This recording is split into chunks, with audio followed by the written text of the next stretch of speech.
Hey guys, hi, this is Riken Shah. I just released my very first Figma plugin. It is called picsai. It will help you generate artwork in second. You just need to provide image or text and it will generate images from it. So let's try it out. The plugin is still in review. It would be reviewed soon, so stay tuned. Okay, now let's run the plugin. You have got text search, image search, explore tab and the history tab. History tab is still work in progress. We will be adding that soon. Let's say you want images of dogs in moon.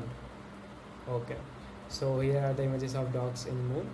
You can also customize your search result by adding different filters to it. Let's say cinematic and blue, and you will search again and you will get images kind of like this. Okay, now let's say you like this image and you want similar images like this, then you can just click on the search icon and it will search for all the images that looks like that.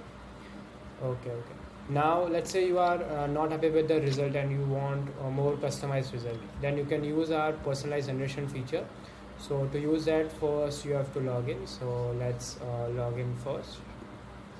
Okay, so I'm already logged in, so yeah, let's go back. Okay, it will take a couple of seconds for you to log in, and yeah, we are now logged in.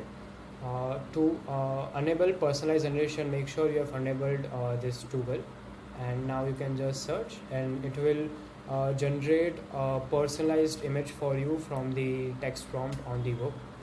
Okay, meanwhile it generates, we can take a look on the explore tab.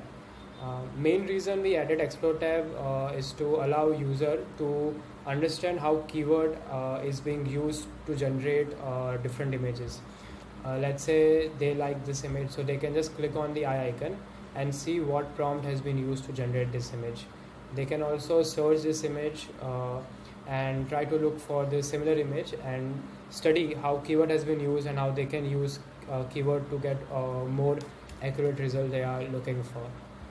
Okay, let's go back to text search and it should be showing a result any second now. Okay, so this is our result. Okay, now you can click on any image and it will add that image onto your canvas. You can do that with any image, even with the image search or the explore images. So yeah, that's it. Please try out our plugin and let me know if you have any doubts, any suggestion. And yeah, thank you for your time. Bye.